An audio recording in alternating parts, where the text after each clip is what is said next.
Also today, Daily Caller, our own Sarah Carter, reporting the DOJ is refusing to preserve work-related emails from the former FBI director Jim Comey's private account.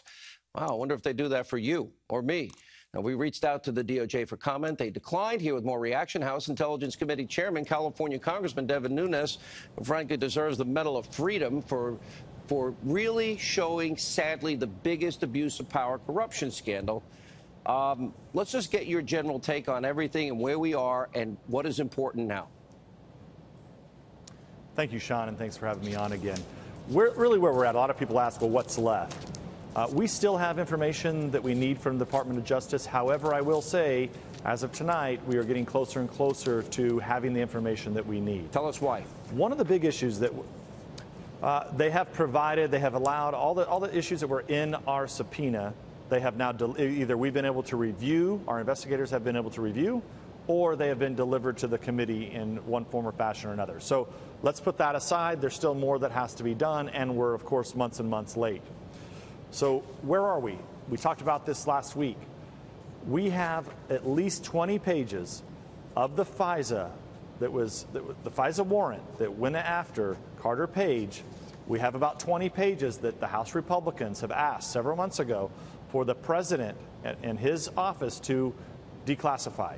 We need that declassified. Senator Grassley, secondly, asked for the Bruce Orr 302s. Bruce Orr is going to become more and more important in this investigation. Explain a 302 and were they altered? Explain a 302, which is an official report. So were they altered?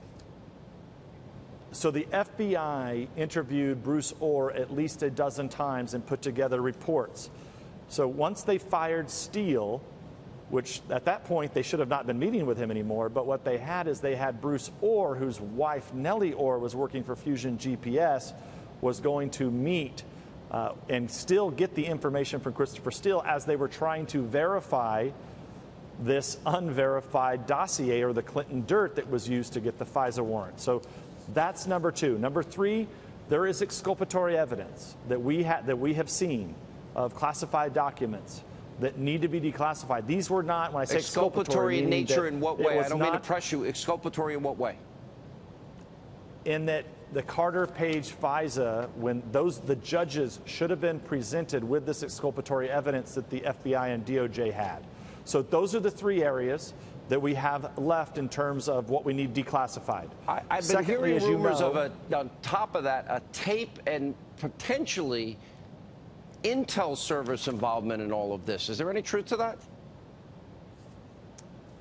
Well, that I think gets to the origins of the investigation, which we still are unclear on whether or not. We know that the Australian diplomat that was serving in London, we were told that it was Five Eyes intelligence that was used to go after Papadopoulos.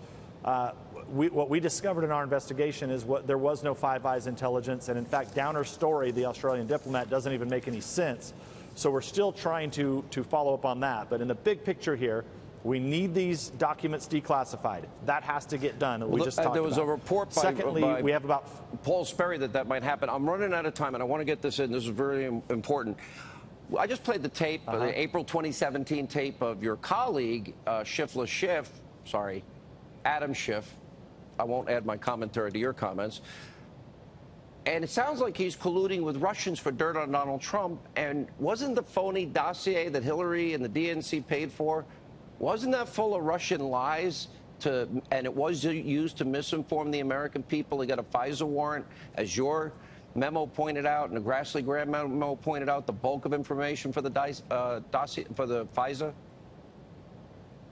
Yeah, well, look, if it would have been up to the Democrats, they were in on this from the beginning. So was the media, Sean. The media in 2016 had all this information, too. So they know that this information was being generated by the Clinton campaign. You had DOJ, FBI, all those cast of characters that were meeting regularly with Christopher Steele. You have Bruce Orr, the number 4 at the Department of Justice, who I think is going to become a more and more important figure in this. And a lot of the investigators and reporters should be looking closer at Bruce Orr. Appreciate your time. This is soon, maybe this week. That's what rumors I'm hearing. Good to see you, sir.